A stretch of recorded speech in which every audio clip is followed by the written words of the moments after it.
Hi, everyone. Hi, everyone. Happy Halloween if you celebrate that. If you have kids, you probably do. I remember when my kids were little, we all did the costume thing and the carving pumpkins and all that. But I don't even have a pumpkin out on my deck. Last year, I grew pumpkins and we had lots of pumpkins, but this year, no. By the way, this is Shirley from Shirley's World vlog. I'm on here twice a week live on Thursday evenings, like tonight, and Sunday afternoons at 4 o'clock for a What Sold the Past Week video.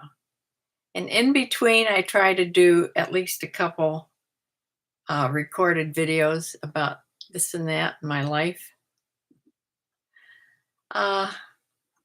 Yeah. So as promised, tonight is going to be me telling about some of the scary things that happened in the ER when I was working. 2 of them are definitely Halloween stories. I'll save them toward the end. But there's some other things that went on too, so I'll put them in here too. It is so windy today. It's still windy out there. I thought it would sort of die down. Sometimes the wind dies down after the sun sets, but I still hear the wind. Hopefully, I'm not going to lose power. I don't think so. If I haven't lost it all day, I mean, it was so windy that the couple times I went out to the garage across the driveway, I put my riding helmet on. I don't want to get hit on the head again. So, yeah. So just playing it safe. There's a lot of tree limbs, they're little tree limbs, but the one that hit me how many months ago that I had to go to the ER that split my head open, that wasn't a huge branch. It was just, maybe this big around. But if it falls from high enough, yeah. So I have my riding helmet right next to the back door, just like for these times of high winds. Yeah, how is everybody doing? Does anybody have little kids, Riri? If little kids that go out Halloweening? My grandkids used to send me pictures of their costumes and everything. Of course, they're too old for that now. Teenagers. Yeah. So hopefully everybody stays safe on tonight. Keep your cats inside. If anybody has cats. Just saying. I used to always have, I used to love black cats. Well, I still do. And I've owned three black cats. And that was always a thing to make sure that you keep your, especially black cats, in the house anywhere near Halloween. Because some bad things, there's bad people out there. Yeah. So, yeah.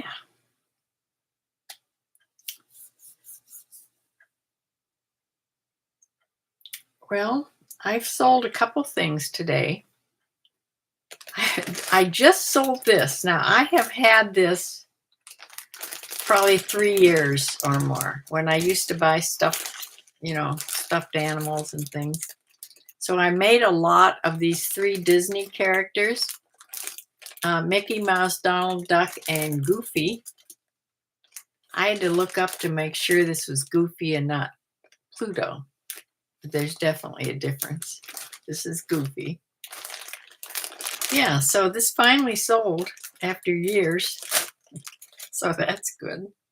Not for very much, but that's okay. And then I had just one other sale today. And before that, I had 2 0 days. So not a good week so far. So let's talk about when I used to work in the emergency room. I was an RN, a nurse. I worked at least half of my career, more than half of my career in the emergency room. The last, I'd say 19, 20 years, I really liked it. I liked that it was different all the time, because I had come from working on the, divisions on the floors, and that was sort of the same thing all the time, except for pediatrics. That was more enjoyable. But the other floors, not so much. But the ER was definitely something different all the time. I had two things that stand out. Maybe I'll remember more as I'm talking. That's usually how it goes. Um, Two things I remember that happened when I was working in the ER. One was I remember being called to the front where triage was. There was the lobby of the patients waiting, and then there was desks, secretary, and then a desk where a nurse would sit. And if you were assigned to the triage area, that's where you spent your shift out there, and you'd triage patients according to severity of whatever they came in with, and then you'd call in the back and see if they had a bed opened up where you could send them to the back. But I wasn't working in triage at this time, but they called everybody out to the triage area because this car had pulled up into the turnaround. There was like a big circular driveway where if you needed to go to the ER and you weren't in an ambulance, this wasn't the ambulance door. You'd pull up your car in the circular driveway and the doors would open and you could go right in. So the doors opened and 2 or 3, I remember, I don't remember how many, 2 or 3 of these screaming ladies came into the ER. They were all speaking a foreign language. I'm not sure what it was. A lot of people said that they were the gypsies, but I don't, that may be a term I'm not supposed to use. I don't know. But they were speaking this other language and just squealing and wailing and all upset. So they wanted you to go out to the car. Well, we went out to the car, and the driver sitting in the driver's seat, he had slumped over. He had been shot. He had been shot in the head. Well, he was dead. So we went around to the driver's door, opened the door, and he had slumped over. I guess it must have been toward the door, because when we opened the door, he sort of, was half hanging out of the car.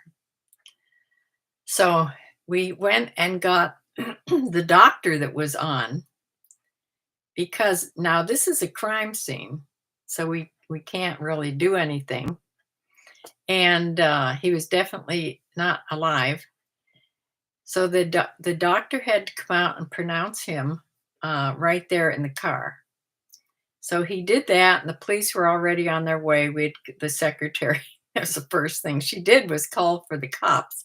Or there might have been This was back when you didn't have a cop always stationed in the ER. Now there's policemen stationed in the ERs all the time. But I don't remember if there was one back then. I don't think there were. So they called and the cops came right up, of course. And yeah, this was a crime scene. So evidently, we never found out who did it or anything about it. But uh, the he had to call who the doctor then called the guy that comes and takes the body and to the morgue because this did not come into the hospital. This was a crime scene that was then taken right to the regular morgue. So that was very exciting. But we had these screaming ladies that we couldn't understand to deal with. I don't remember if how there wasn't anything wrong with any of them. They were just hysterical. So I think they just sort of got calmed down, and then one of them must have driven. I think there was another man in the car in the back seat.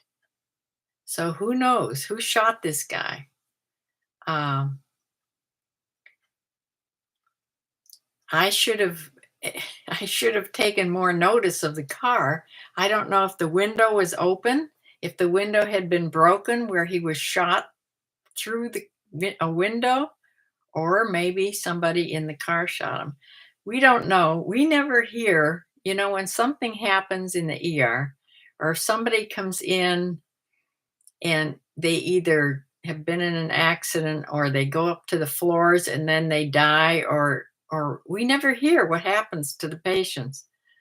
You'd have to really research to find out. Uh, and I don't know what happened to them. So that was a very exciting evening. Uh, the other one little sad thing I'll tell you, and I'll tell you why I always felt really sorry for really old men. Like I say old, like my age now, but old sort of feeble type old men that would come in. And this little old man came in, and I don't know if the police brought him in. I think the police had brought him in, and they brought him into the ER. And he was okay, but what he had tried to commit suicide. His wife had died. This is so sad. His wife had died, and he just wanted to die. So he had taken a paring knife and tried to stab himself, and he just made little nicks, like all over his stomach. They were tiny little scratch nicks. They weren't like he didn't plunge a knife into himself or something. These he wanted he was beside himself and he just wanted to go with her. And I just felt so bad for this old man. I don't know what happened to him either. So these stories don't have a really a, an ending to them is the problem. Ah, hi Claire. Hi. Garland Farms here. Hi. You're laying there with your cat. You haven't been on the chat lately, but I've been trying to clean out your house. Yeah, so have I. I've been trying to declutter. I sort of fell off of that uh, toward the end of this month, but I have to get back to it because I have another plan I'm following, which you can pick up at any time. So, yeah. So the other exciting thing that happened, we had an actual murder in the ER. That's like the name of a book, Murder in the ER. Now I wasn't working, but my very best friend Becky was, and it was a night shift. She was on the night shift. I even remember the time because she called me and it was like 2:30 or 2:20 or something like that in the morning. And she called and she's whispering, and she said, she said, uh, "We had a murder." I said, "What?" She says, "We had a murder in the emergency room." And then she went on to, she was speaking quietly, so because the police were there and everything, and she probably wasn't supposed to be on the phone telling me this. Uh, but a lady had come in. I don't, because I wasn't working. I don't know what she came in with, but she was in one of the beds. I know she was in the bed right next to the desk, so it must have been something, fairly that you want to keep an eye on the people. So I don't know what she came in with, but shortly after she was admitted back to the ER, her husband comes back and shot her dead. He didn't run or anything, evidently. He just waited, and the police immediately came and was there questioning everybody. And yeah, and that's when she called me. So I missed the murder, but yeah, I never found out what that was about either. That's the problem with working, and then you never find out things. Now I did one time when I was just off. I just thought of this. So one time when I was just leaving work, um, one of the cardiologists, well known, and he was an older guy. His name was Dr. Brooks. And when I pull out of where I park when I work, I go up just up a street that's sort of right next to the hospital and past this medical building, and that's where his office was. Well, when I passed the medical building, I saw a man that had just come out of the medical building, and I saw him drop to the ground like, you know, something happened to him. So I pulled in and turned him over, and his heart had stopped, and I started CPR. And I knew that Dr. Brooks, that was his building, and I just shouted, "Somebody go in there and get Dr. Brooks." And he ran out, and here it was his patient. It was his patient, and he had just seen him. But this guy just um, had a cardiac arrest. Sometimes that happens. And I remember they had called the ambulance right away. The ambulance came right from like across the street. Came. Dr. Brooks took over the CPR, and I remember the last thing I saw of this guy was them loading him into the ambulance, and Dr. Brooks was like straddling him doing the CPR, and they only have to drive a block to get to the ER, and they took him into the ER, and I know he did make it to the floors, but I don't know what happened after that. These aren't good ending stories. I do know what happened to the two people that I'm going to tell you about the Halloween stories, though. One is not a good ending, and I want to warn you about that. I don't know if anybody doesn't want to hear that, but of course, these weren't good endings either, but these were both young people. Okay. Say when to mute. I'll tell the worst one last, Rylan. Okay.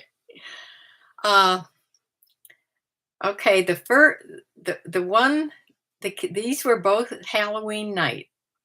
I was working Halloween night. I think the evening shift, 3 to 11, and the ambulance brought this young kid. It was a young boy, not real young, like teenage boy.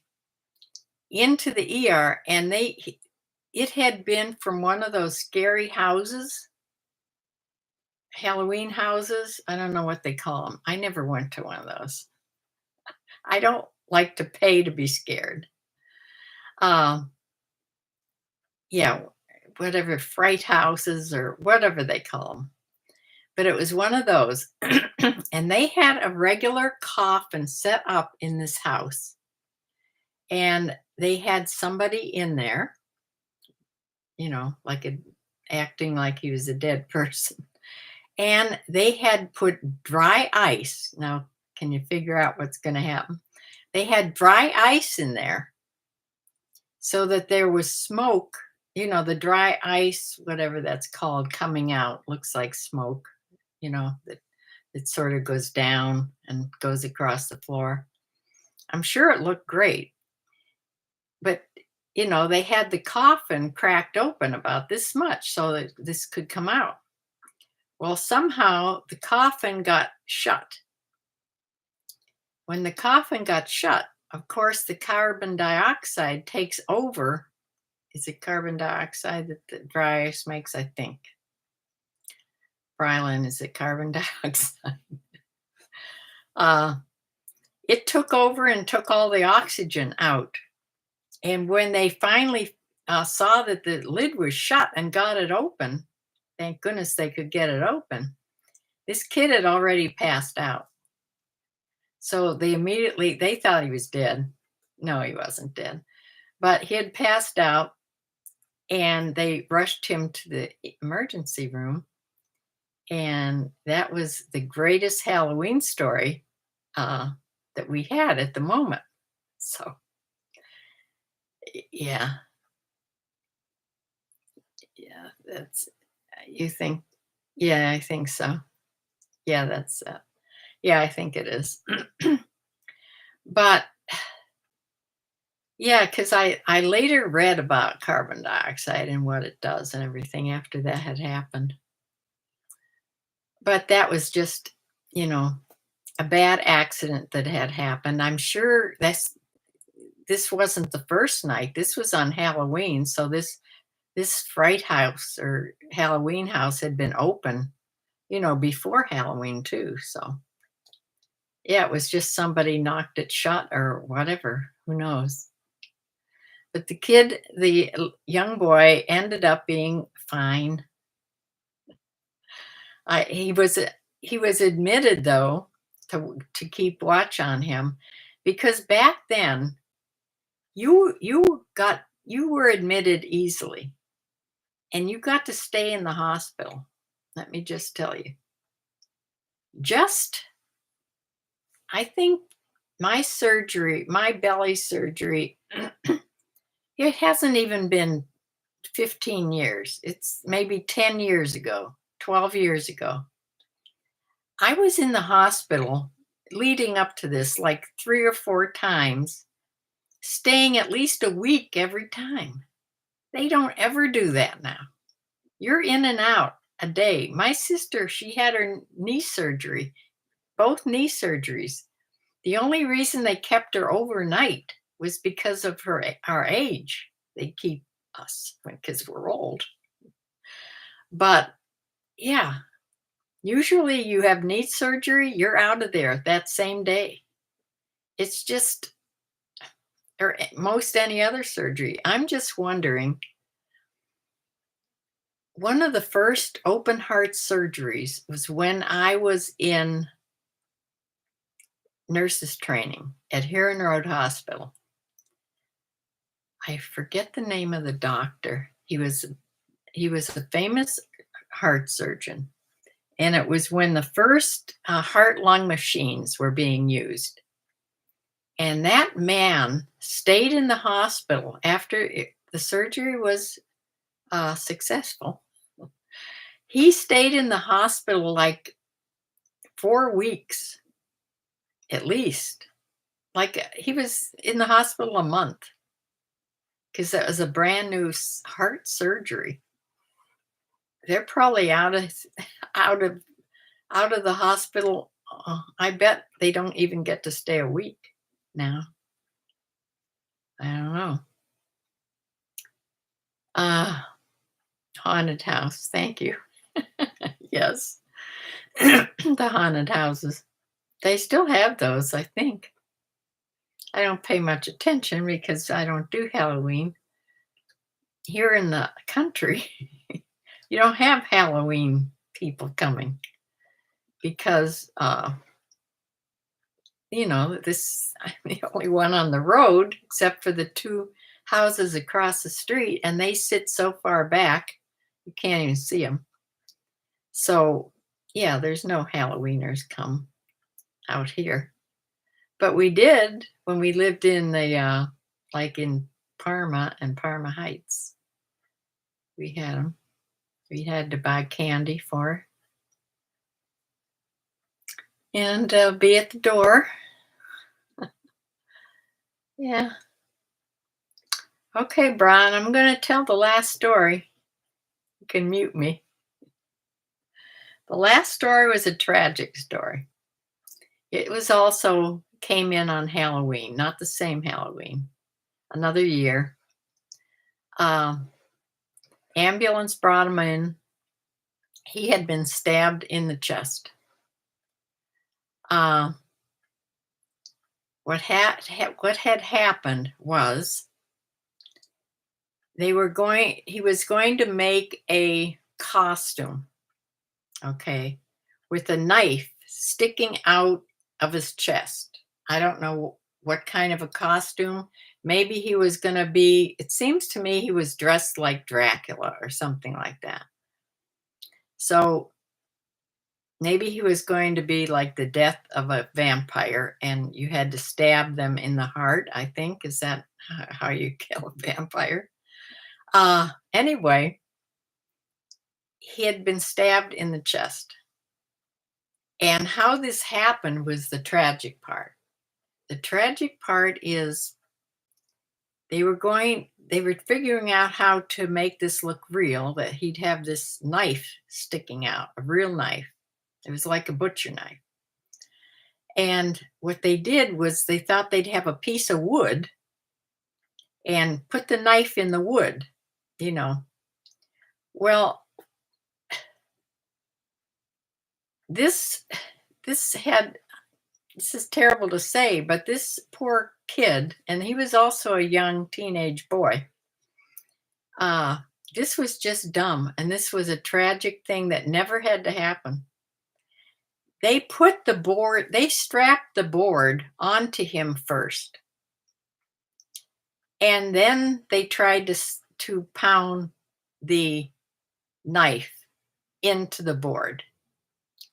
Well, what happened is the board broke and the knife went right into his chest, right into his heart. And he was deceased by the time he got to the ER. I mean, they did all kinds of things to try to save him, but there wasn't anything to do. Yeah, that was a tragic, tragic thing that happened that didn't ever have to happen. But yeah. So this young boy, I don't know, he was a teenager, like maybe 15, 16 years old. I don't remember anything more about it. But yeah. Okay, Brian, it's okay. All right, Brian, I'm done. I'm done. So those are my Halloween stories. I'll always remember them for sure. Yeah. There's a lot of funny stories happen in the ER too that I'll tell once in a while when I remember them. But the more I talk about things, sometimes the more the stories just start rolling out. So yeah, but I think that's all the Halloween stories that I remember because I was thinking about it all day today and I couldn't remember any more things. So, yeah, those are working in the ER. Like I said, it's always something different came in. There was a lot of happy things, a lot of sad things, a lot of funny things. So it was a fun place to work. But when I first started working in the ER was very well staffed. And as the years went on, they started, if you were slow in the ER, they started pulling nurses from the ER to work on the floors. And nobody liked that.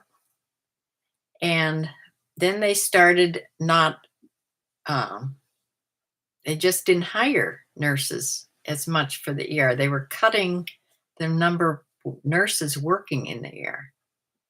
So we weren't a big, we weren't on a highway or something where we were uh, an ER that was really, really busy all the time. We were busy all the time, but it wasn't with like car accidents and things like that. Now we got car accidents and we got motorcycle accidents. Let me just say one thing about motorcycles. I always have to say this because my son he's had a motorcycle a long time. He hasn't ridden it in years. He did get it out this year, put a new battery in it, and evidently he's been riding it around just the streets in his town in Parma. He hasn't been taking it on the highway. And I asked Linda, his wife, if he wears a helmet. She says he has a helmet. He doesn't wear a helmet. Now, I have told him, I don't know, hundreds of times that there's a difference between motorcycle riders that come into the ER that have a helmet on or don't have a helmet on. If they're on the highways, especially. If you're on the highway and you're in an accident, if you have a helmet on, most of the time you survive and you have a lot of road rash that has to be treated, or a broken arm or whatever. If you don't have a helmet on, you're dead. That's the difference. There is no reason not to wear a helmet when you're riding a motorcycle. I don't care how good you are. It's the other cars, cars are bigger than you are. That's my rant about them.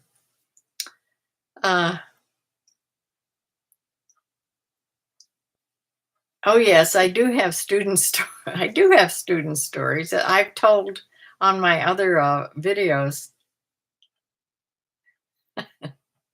Yeah, there were. Yeah, I'm sure everybody as a student nurse has stories. I'll have to think of some more and put them all together and have one big student nurse story time. Because there are some that after I made the videos of the couple stories I told, I thought of some more after that. So I'll have to write them down and come back with some student nurse stories. Yeah. So, oh, they were videos before this gang. Okay. I'll tell one of them now, and then I'll save the rest. I'll tell the one probably most embarrassing one was when we were nurses just going onto the surgical route, surgical rotation. The way here in Road Hospital did it, you went to college the first half of the year. The second half of the year, you worked 8 hours a day in the hospital as a student nurse. And during those times that you were working, you had different rotations. Like you were rotated um, on a medical floor, you were rotated on a surgical floor, you were rotated in surgery where you actually went into surgery and, learned to do that. You were rotated to maternity and to pediatrics. And I think that's all. Um, but I was on a surgical routine. I was on the floors in the surgical floor. And back then, when a woman was going to have a hysterectomy, and that's what my patient was going to have. Okay. It's not like it is now. There were no scopes. This was big surgery, cut from stem to stern. Uh, they prepped people back then. I mean, scrubbed and prepped and shaved. Shaved. Okay? Shaved all the way around. So that was the nurse's job to do that. So of course they taught the student nurses to do that. So my very first time that I was going to do this, I had everything had to be like really clean and sterile and all set up. There were certain ways set up. You had an old-fashioned single edge razor that you put the blade into. You had to screw open the razor. Remember I think I had one at one time as an antique. You screwed open the razor, the top came off, and you put this double-edged, like it had a blade on each side. You put this into the razor and screwed the top back on. So now you had this razor. So you had to scrub her belly and all around. And then you had to soap it up and start shaving. And before I ever got to the shaving part, opening up the razor, I cut my finger. So the instructor was right there watching. And I didn't know if she had seen me cut myself or not. I was trying my best to hide it, but it has started to bleed and I couldn't hide it anymore. And she just came over to me and handed me a piece of gauze for me to wrap up my finger and bandage up my finger. She didn't say a word. And I had to after that, I just had to keep on going and do this shave job to this poor lady. Now think about what this lady thought. I don't remember if she had even seen, because she's laying flat. I don't remember if she had even seen what happened or not. But yeah, that was one of my most embarrassing moments as a student nurse. Yeah, fun stories like that. So yeah, I will get together some more of those and tell them sometime. Yeah, yesterday my helper Samantha came. I had told her that she wasn't going to clean the house. It was the day to clean in the house yesterday. But it was such a nice day here. It was in the 70s today too. In the 70s. This is our Indian summer, I guess. And I said, we have to clean the chicken coop and I have to put all the winter stuff in there because you bed it different in the winter. So I do all the chicken in the chicken coop stuff. She doesn't have to go in and do that. So I went in and cleared everything out, and all the old bedding from the inside the coop now goes out into the run to give it some more, bedding out there into that first area run. So it's all nice out there now. And the because there's not much chicken poop. I mean, that I take out every few days from the coop and put it in a huge garbage can. So it's mostly shavings and straw. So I cleared out their nesting beds and the whole coop and broomed it out and scraped off the roosting bars and, you know, cleared out all the cobwebs in the whole thing and made it, for the winter. And then we loaded. First, I put down a layer of stall dry, which I learned about when we had horses. It's something that immediately, if something wet falls on it, it immediately dries it up. Okay. So if you'd use it in the horse stalls, so it cuts down odor. There's no mostly most of the time no odor if the stalls are cleaned every day. And then in the chicken coop, if the poop ever gets down through the layers to there, it would dry it out. But mostly I keep that cleaned out. But my chicken coops have never had an odor, ever, ever, ever. Odors really bother me, so I sure didn't want that. So after that, I sprinkle diatomaceous earth into all the corners just to keep down any mites or any bugs, anything like that. I put it in the bottom layer of their nesting box, and I put it on their roosts, along their roosts. So when they hop up the first night, they're going to get some on them, which is good, because it's all part of powdering your hens down, so they don't get bugs, mites, and things.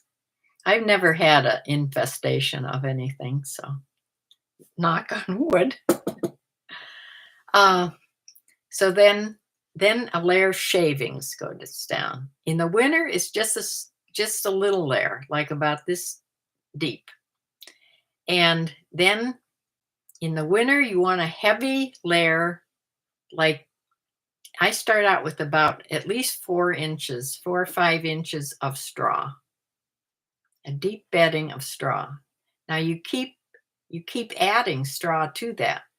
Every time you take some out when you're cleaning off the top, I add more. And as it settles down, I add more. So by the end of the winter, it's pretty compact, but there's still a loose layer of straw, which is the layers now are deep, 6, 8 inches deep. So yeah, it keeps them warm, even though my chicken coop that's in part of my garage is also insulated. So yeah, it's not like it's outside in the wind. So they're as warm as they can be. I'm not going to put any heat lamps, anything like that. That is so dangerous. I did it the first year, though. I did do that the first year. Bad idea. Nothing ever happened, thank goodness. But yeah. So got the chicken coop all done on a nice warm day. And hope the girls are happy. I read about elderly chickens I told you about, I think, and I raised the end of their ramp to come out of the coop. I raised it up so it's not so steep. And I called my son today, this evening, and I wanted him to come out and move down the roosting bars a little bit. Now he just laughed at me, so I don't know if he'll do it or not. If he doesn't want to do it, I'll have to hire my handyman, which, my son's in construction. Isn't that always the way? So I don't know if he'll come out and do it or not, but they have a hard time getting up on the roosts now. I did put a bale of hay, like a half a bale of hay, in there, but because it had been broken apart, I cut the straps off. It's just sort of falling apart. I need a whole bale of hay with the straps left on it so it's tight, and put that in there so they can jump up on that first and see if they'll do that. But last night they had to peek in there because it looked a little different. They had to peek in there and make sure everything was okay before they'd go in. I had to practically, pat them on the back end to get them to go in. But yeah, evidently they had a good night, so they went in okay tonight. Uh, I also changed their feed. I changed it to the grower feed. I just did that yesterday. I'm sort of, going to use my regular pellets till they're used up, but I'm sort of mixing it, the crumbles with the pellets, because they're not laying eggs anymore for me. Brylan, how old are your chickens? Do you have old chickens or real young chickens? Notorious Nancy is stall dry pellets. It's like how can I describe this? It's not like sand. It's bigger grains than sand, but it's more like sand. It's not pellets. But I know they have the pelleted bedding for horses now. It's different. The stall dry is something you'd put down first on the bare floor. You're writing it down for my Frenchie's potty area. I did their spot yesterday. Rain and yuck came to Oregon as, oh dear. Yeah.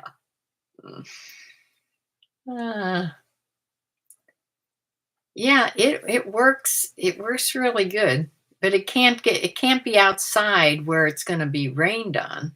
I don't know. I think it just when it gets wet, it just sort of goes to mush. So it has to be in a dry area, like an inside stall for horses or inside chicken coop. Yeah. You've had them for 15 years. Wow. I hope mine lived that long. Mine are 7 or 8 now. Usually mine get knocked off by either the dog or hawks, or I've had a coyote or a fox. We didn't know what it was. The way it entered, it had to be something bigger. And raccoons. So yeah. Oh, you have some pullets now? I would love to have some more chickens, but I can't do chicks. And I don't think my girls are ever going to go broody that I can get them eggs to take care of themselves. I'm not sure any are that old. I have way too many to count. Oh wow, you have a huge flock. Yeah. Yeah, the most I ever had was 10. I never had more than 10. Yeah. That was fun. I'd still have a lot if I could raise the chicks, but to buy pullets, that's expensive to get pullets. Oh wow, you had 300 at one point before COVID. Yeah. So you didn't name them, huh? Yeah, I always had just a few that I could name them all.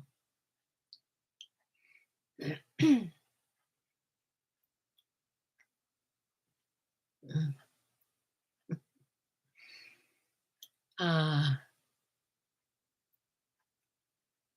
how many acres do you have, Brown, in your farm?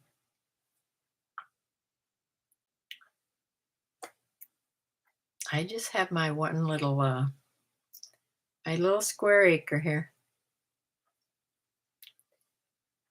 Nancy says, I miss having ladies. The raccoons were just too much of a problem. That's a lot of girls. Yeah. Yeah, the raccoons are a big problem. I usually always have one living right in the garage, in the overhang. A mama who has her babies and she raises her babies and then they leave. But almost every year. Now, there's not one in there right now because, like I told you before, my handyman fixed the hole in the roof where she's getting in. So I think she probably has tried to come back after that, and she found out she can't get in, maybe.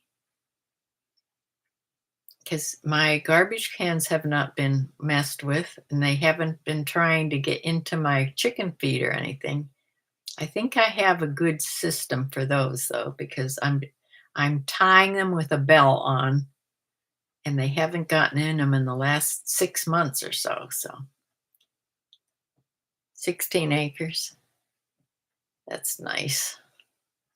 You know, but your neighbor owner lets us use her. Oh, okay. She lives across the street. We use about 40 total running the pigs and such. She gets bacon and eggs and vegetables from you. Yes. That's a great trade-off. Yeah. Yeah. It's nice when it's so nice when farms work together like that. That's how it used to be. Yeah, my father was raised on a farm. He's a farmer.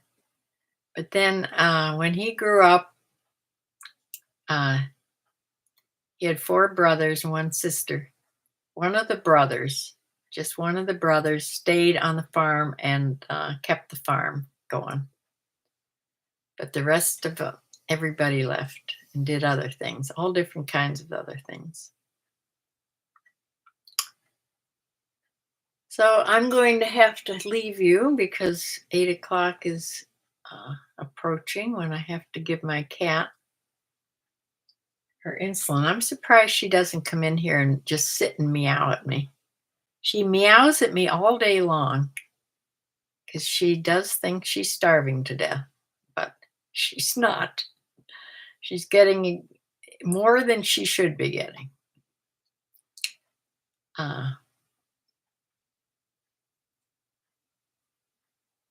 She's in poor health now. I'm afraid she will sell. She has put another plot for sale near her. Yeah.